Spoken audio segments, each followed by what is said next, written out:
ఓం గం గణపతయే నమః. ఓం శ్రీమాత్రే నమః. అందరికీ నా హృదయపూర్వక నమస్కారాలు. ఇప్పుడు మనం బుధగ్రహం మీనరాశిలోకి ప్రవేశిస్తున్నాడు. అంటే బుధుడు మీనరాశిలో ప్రవేశము 11th ఏప్రిల్ 2026 నుండి 30th ఏప్రిల్ 2026 వరకు ఉంటాడు. అంటే 11 ఏప్రిల్ నుంచి మీనరాశిలోకి నీచ స్థితిలోకి వెళుతున్నాడు. సో ఈ నీచ స్థితిలో ఉండడం వలన మేషరాశి నుండి మీనరాశి వారి వరకు కూడా అంటే 12 రాశుల వారికి ఈ బుధుడు నీచ స్థితిలో ఉండడం వలన వచ్చే ఫలితాలు ఎలా ఉండబోతున్నాయో ఇప్పుడు మనం తెలుసుకుందాం. మిథున రాశి వారికి మీ రాశిలో మీ రాశ్యాధిపతే అంటే 4th హౌస్ లార్డ్, మీ రాశ్యాధిపతి 4వ భావాధిపతి అయినటువంటి బుధుడు నీచ స్థితిలో దశమ స్థానంలో ఉన్నాడు. దశమ స్థానంలో ఉండడం తప్పండి. నీచ స్థితిలో ఉండడం వల్ల యాక్చువల్గా అంత యోగాన్ని మాత్రం ఇవ్వలేడు. సంగీత సాహిత్య రంగాల్లో ఉన్నవారికి, ఉద్యోగపరంగా మీరు చేస్తున్న ఉద్యోగ వ్యాపార పరంగా ఉన్నవారికి కూడా కలిసి రాదు. ముఖ్యంగా స్త్రీలకి చెప్తున్నారండి.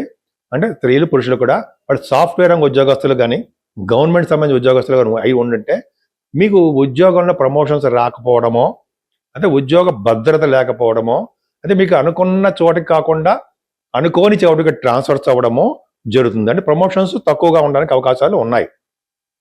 అలాగే ధనం విషయంలో కూడా మీకు చాలా ప్రాబ్లమ్స్ వస్తాయి. తల్లిగారికి ఆరోగ్య పరిస్థితులు అంత అద్భుతంగా ఏమీ ఉండవు.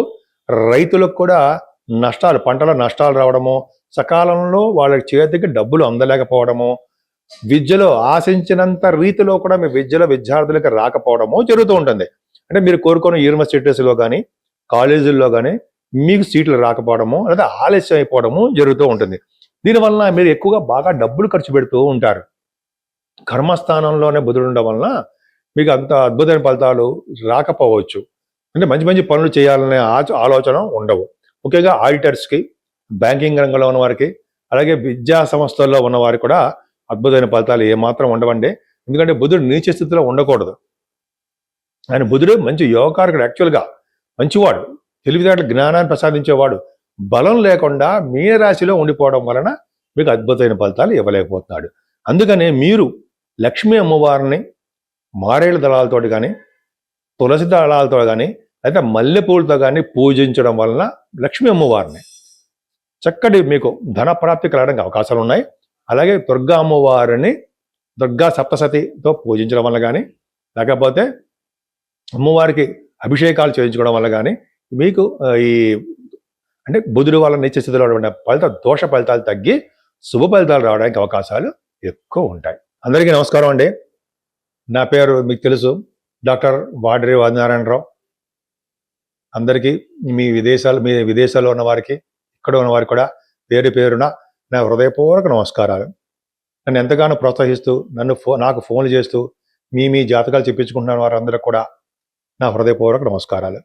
అంతేకాదండి, మీ జాతకాలు చెప్పించుకోవాలనుకుంటే మీ జాతకాలే కాదండి, మీ ఫ్రెండ్స్ సర్కిల్, మీ వాళ్ళు కానీ, మీ చుట్టాలు కానీ, మీ కుటుంబంలో వారికి ఎవరికైనా సరే జాతకాలు చెప్పించుకోవాలనుకుంటే, జాతకాలు అంటే మనకు తెలుసు, అంటే వివాహం అవ్వట్లేదనో, ఉద్యోగాలు రావట్లేదనో, లేకపోతే మనకి చిల్డ్రన్ విషయంలో కానీ, అలాగే అనేక రకాలుగా సమస్యలు ఉంటాయండి.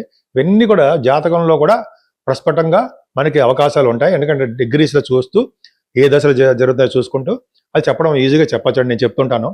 ఎందుకంటే 36 years ఎక్స్పీరియన్స్ కూడా ఉంది. అంత అద్భుతమైన ఎక్స్పీరియన్స్ ఉన్నది మాత్రాన అద్భుతం అని చెప్పి మనం అనుకోకూడదు. బట్ చెప్పగలను జాతకాలు. కాబట్టి మీరు మీ జాతకాలు తెలుసుకోవాలనుకుంటే మీ date of birth, time of birth, place of birth, 3 చాలండి. ఒకవేళ లేకపోతే ఎట్లా, మీరు అడిగిన టైం ప్రకారము అది వేయచ్చండి. ప్రశ్నాశాస్త్రం అంటాం. మీరు గబుకొని అడిగే, సార్ నాకు టైమ్ ఆఫ్ బర్త్ లేదు, మీరు చెప్పగలరా అని కనీసం మీ పుట్టిన ఇయర్ అది ఉంటే మీ అంటే చెప్పచ్చు. సో అది పెద్ద ప్రాబ్లం కాదు. కానీ బట్ ఉంటే టైమ్ ఆఫ్ బర్త్ ఉంటేనండి, పుట్టిన టైం ఉంటే కరెక్ట్గా మనం ప్రిడిక్షన్ చేయడానికి పలానా టైంలో ఉద్యోగం వస్తుందనో, పలానా మంత్లో మీకు పెళ్ళిళ్ళు అవుతాయనో, పలానా ఇయర్లో కానీ అదే మంత్లో కానీ ఫారిన్ కంట్రీస్ వెళ్తారని చెప్పచ్చు. నేను చాలామంది జరిగింది కూడా. మీకు వీడియోస్ కావాలని పెట్టమని పెడతా కూడా. సరే పక్క పెడదామండి. అంతేకాకుండా వాస్తు సంబంధించిన విషయాలు మీకు ఏమైనా డౌట్లు ఉన్నా, ఏమైనా మీకు అడగాలనుకున్నా కూడా మీరు వాస్తు సలహాలు కూడా నేను ఇస్తానండి. వాస్తులో కూడా నేను ఆస్ట్రాలజీ అండ్ వాస్తులో కూడా నేను చేశాను. ఓ 26 సంవత్సరాల కళ నాకు డాక్టరేట్ చేయాలని, అలాగే భగవంతుడి దయ వల్ల వచ్చింది. పక్క పెడదామండి. సో మీ జాతకాలు చెప్పించుకోవాలనుకుంటే తప్పకుండా మన ఆది అస్ట్రాలజీని మీకు ఫోన్ చేయండి, కింద స్క్రోల్ అవుతుంది. ఇలా నేను షూటింగ్స్లో ఉన్నప్పుడు కానీ, జర్నీస్లో ఉన్నప్పుడు కానీ, మీకు పర్సనల్ పనులు ఉన్నప్పుడు కానీ నేను గబుక్కని మీకు ఫోన్ లిఫ్ట్ చేయలేకపోవచ్చు. నేనే పర్సనల్గా మీతో మాట్లాడతాను. కాబట్టి మీరు వాట్సాప్లో మెసేజ్లు పెట్టేయండి. నేను తప్పకుండా చూసి నేను మీతో మాట్లాడతాను. మీ జాతకాలకు సంబంధించిన పరిష్కార మార్గాలు ఏ విధంగా చేస్తే బాగుంటుంది అదన్నీ చెప్తాను. అంటే లక్షలు ఖర్చు పెట్టించేమని చెప్పి ఏమాత్రం చెప్పను. నెగిటివ్ థాట్స్ కూడా అసలు ఉండవు. మీ పరిధిలో ఉన్నట్టుగా పూజలు చేసుకుంటాను, లేకపోతే మీకు అంత అద్భుతంగా దశలు బాగోకపోతే చిన్న జపాలు చేయించుకుంటాను అని తప్ప, నాకు మీకు డబ్బు ఖర్చు పెట్టడం వల్ల, మీకు డబ్బు ఖర్చు పెట్టించడం వల్ల నాకేమీ ఫలితం ఉండదు. ఆ దోషం నాకు అంటుకుంటుంది. కాబట్టి నా సాయశక్తిగా మీకు కష్టపడి జాతకం చెప్తాను. టైం బాగోపోతే మాత్రం కొంచెం పరిహారాలు చేసుకోండి అని చెప్తాను, అంతే. సరేనండి. మనం ఈ నెలలో మన శుక్రుడు గురించి చెప్పుకున్నాం కదా. అసలు ఈ శుక్రుడు యొక్క ప్రభావం మనమే అందరి మీద ఉండాలంటే ఏం చేయాలి? పైగా ఈ నెలలో మనకి వైశాఖ మాసం వస్తుందండి. 18వ తారీఖు నుంచి మనం దానాలు, పూజలు అవన్నీ చేసుకోవాల్సిందే. ఎందుకంటే ఈ వైశాఖ మాసంలో శుక్రుడు కూడా ఉంటాడు కాబట్టి, నెలాఖరు వరకు శుక్రుడు అంటాడు, సారీ బుధుడు అండి. బుధుడు గురించి శుక్రుడు కూడా ఆలోచన చేస్తూ ఉంటుంది. నెక్స్ట్ శుక్రుడు గురించి చెప్పుకోబోతున్నాం. బుధుడు కూడా అండి, బుధుడు నీచత్వం పోయి మనకి మంచిగా జరగాలంటే బుధుడు విష్ణువుకు సంబంధించిన పూజలు ఎక్కువ చేసుకోవాలండి.